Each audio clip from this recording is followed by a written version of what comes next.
तो दोस्तों movie explanation के आज के एपिसोड में हम बात करने वाले हैं captain America the first Avenger की। इस कहानी में वर्ल्ड वार 2 के समय को दिखाया जाता है जब जर्मनी में हिटलर का राज चल रहा होता है। 1934 में जोसेमिन नाम का एक जर्मन साइंटिस्ट एडोल्फ हिटलर से मिला। हिटलर ने उसे अपने साथ शामिल कर लिया ताकि वह उसकी मदद से अपनी सेना के लिए हथियार बना सके। हिटलर की पार्टी में रहकर श्मिट ने हाइड्रा नाम की ऑर्गेनाइजेशन की शुरुआत की। श्मिट का साइंस और टेक्नोलॉजी के साथ साथ माइथोलॉजी और मैजिक में भी बहुत इंटरेस्ट था। उसका मानना था कि दुनिया में कुछ ऐसी शक्तियां मौजूद है जिनका गॉड यानी देवताओं ने इस्तेमाल किया और अगर वह इन शक्तियों को हासिल कर ले तो आसानी से जंग जीत सकते हैं। मगर श्मिट ये भी जानता था कि ऐसी शक्तियों को सिर्फ ताकतवर लोग ही इस्तेमाल कर सकते हैं, इसलिए वह पहले खुद को ताकतवर बनाना चाहता था। सन 1940 में श्मिट ने अब्राहम इर्स्किन नाम के एक साइंटिस्ट को किडनैप कर लिया। डॉक्टर इर्स्किन जो कि जर्मनी के एक साइंटिस्ट थे, उसने एक ऐसा सिस्टम बनाया था जो कि इंसान को फिजिकली और मेंटली बहुत पावरफुल बना सकता था। हालांकि वो सीरम अभी परफेक्ट नहीं बन पाया था, लेकिन श्मिट ने डॉक्टर इर्स्किन से वो सीरम छीन लिया और अपनी बॉडी में इंजेक्ट कर लिया। इससे वह ताकतवर तो बन गया, लेकिन इसके साइड इफेक्ट से उसका चेहरा बहुत बिगड़ गया। इस वजह से उसे एक नया नाम मिला, रेड स्कल।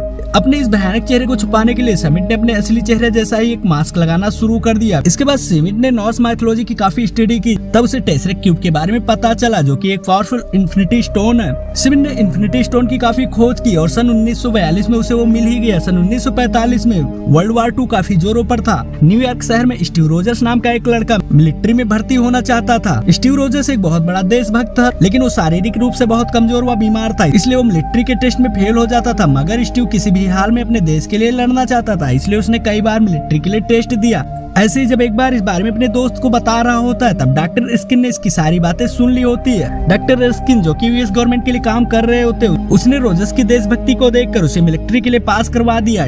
डॉक्टर इर्स्किन का वो सीरम जिससे यूएस श्मिट को पावर मिली थी, अब वह परफेक्ट बन चुका होता है और इस सीरम को टेस्ट करने के लिए डॉक्टर इर्स्किन को एक ऐसे इंसान की तलाश थी जो कि उसकी ताकत का गलत इस्तेमाल ना कर सके।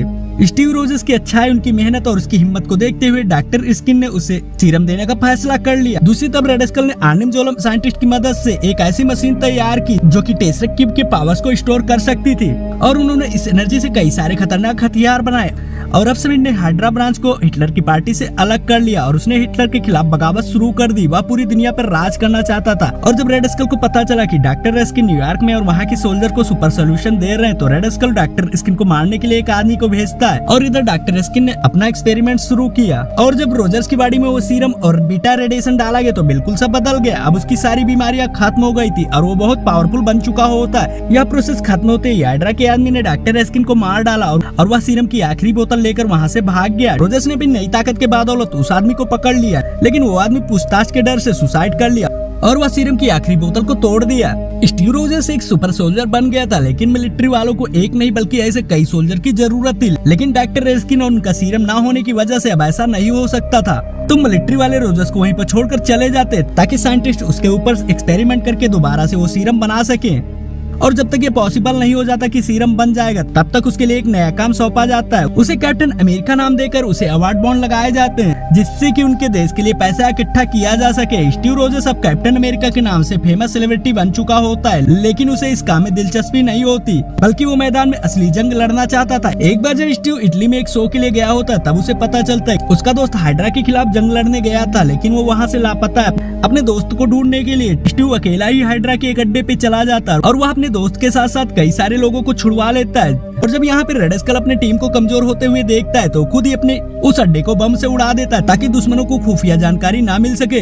फिर रेड स्कल और आर्निम जोलम वहाँ से भाग जाते हैं। फिर स्टीव अपने सभी सोल्जर को वहाँ से बचाकर वापस ले आता है। उसकी इस बहादुरी को देखकर उसे मिलिट्री में शामिल कर लिया जाता है, उसे कैप्टन बना दिया जाता है। फिर स्टीव हावर्ड स्टार्क की मदद से एक नई शील्ड और एक नया यूनिफॉर्म लेकर जंग के लिए तैयार हो जाता है। वह कुछ सोल्जर्स की एक टीम बनाकर हाइड्रा के कई अड्डों को तबाह कर देता है। फिर 1945 में यूएस मिलिट्री को आर्निम जोलम की लोकेशन का पता चलता है।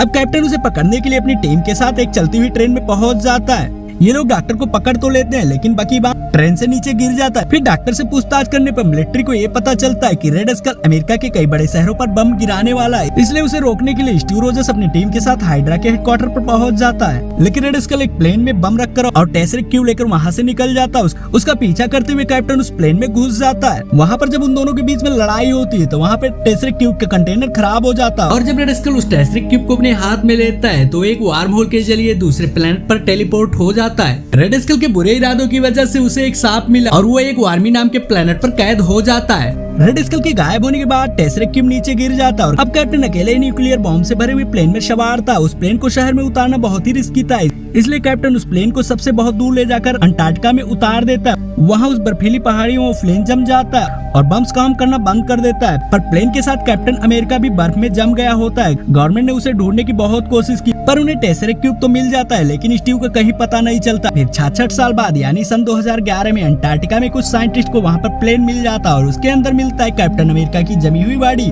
पर कमाल की बात ये थी कि वो अभी तक जिंदा था।